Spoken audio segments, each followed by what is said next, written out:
When it comes to Swiss dive watches, for some reason the first thing people think of is the Rolex Submariner, which is kind of crazy because technically the Blancpain 50 Fathoms came out a year before the first Submariner ever did, and then well before that it was actually Omega who made the first ever dive watch. But because it's not a conventional looking dive watch, it's not circular, it doesn't have a rotating bezel, it's actually a literal square, people kind of overlook it. But the truth is, what I'm trying to get at is when it comes to Swiss luxury divers, perhaps we should go back to the beginning and look at an Omega. It is 1:56 p.m. Let's get down to business.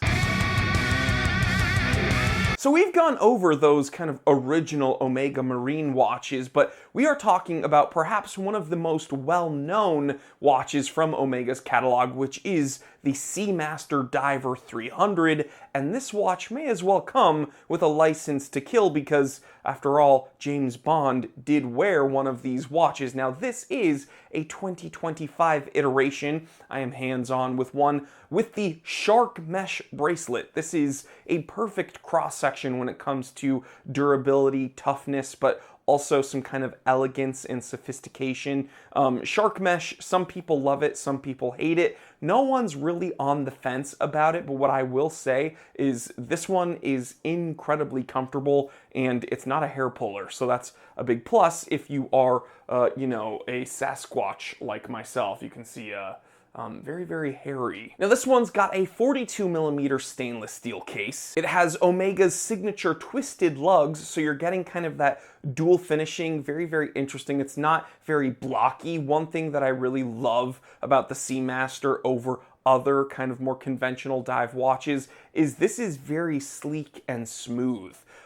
It is very Omega in that way. It's not super angular and blocky. It's very elegant and sleek, and it just flows, and I really love that. Now to perhaps one of the most iconic, eye-catching parts about this watch, and it's that laser engraved wave dial. Now, it's not super in your face, it's not like offensive, but it's very subtle and incredibly intricate and very fun, and again, it plays off the whole nautical motif of it being a dive watch. It's a Seamaster, so of course, why not have some subtle waves in the background? And you can see through to that dial past that skeletonized handset. Again, very, very bold, very broad, but very legible and very Seamaster. Now this watch is powered by Omega's Caliber 8800 coaxial master chronometer movement. It's got about a 55-hour power reserve, and in my opinion, the most impressive part about this movement is,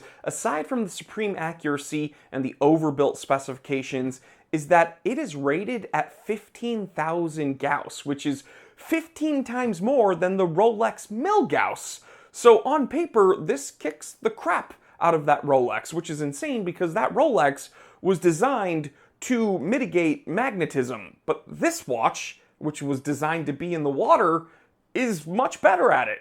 Crazy. It's almost like Omega just is a much better version of anything Rolex ever does. And of course, you can actually go into any AD and actually buy the Omega you want. You don't get yanked around and put on a wait list for a million years and have a bunch of people yanking your chain left and right, whatever. Now, another thing I absolutely love about this 2025 Diver 300 is that it comes on a shark mesh bracelet. Some people really don't like these. I get it. It's old school.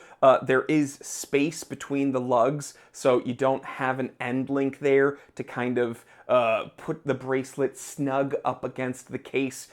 It's just very vintage. But again, I think that this is the perfect bridge to, you know, luxury and tool watch, nautical, but sophisticated. It's very, very fun, very cool, and again, very Omega. Now here's the kicker. Okay, you can tell I'm gushing over this watch. I think that this is probably the one to get when it comes to other Swiss luxury divers. Listen, this Omega Seamaster 300, the 2025 iteration, has an incredible movement, okay? Overbuilt specifications, a crazy attention to detail, it's incredibly sleek, smooth, and it just flows, and it has a shark mesh bracelet. This is absolutely the best iteration of a Swiss luxury dive watch, and you have an opportunity to get one right now at a fraction of its actual cost. You see, last evening here on the Time Teller channel, I had the honor of announcing Wolf Watch Club's next draw is for this exact Omega. There's only 399 tickets total, just under $40 a ticket. And guys, listen, I've spoken to the majority of the winners here on the Time Teller channel. I've interviewed them and shown you guys. Most of them only purchased one ticket. So it's not like they were throwing a ton of money at this competition. And listen, I just looked at my phone right now, and while I'm sitting here filming, there's only 365 tickets left. And the competition's only going on for another 6 days. So if you're at all interested in getting your hands on this incredible Omega Seamaster 300, then what are you waiting for? Click the link in the description below, check out Wolf Watch Club, tell them the Time Teller sent ya, and good luck. Stay happy, stay healthy, stay blessed, and stay in the fight. I'm Jory Goodman, the Time Teller, and always remember, I didn't invent time. I just tell it.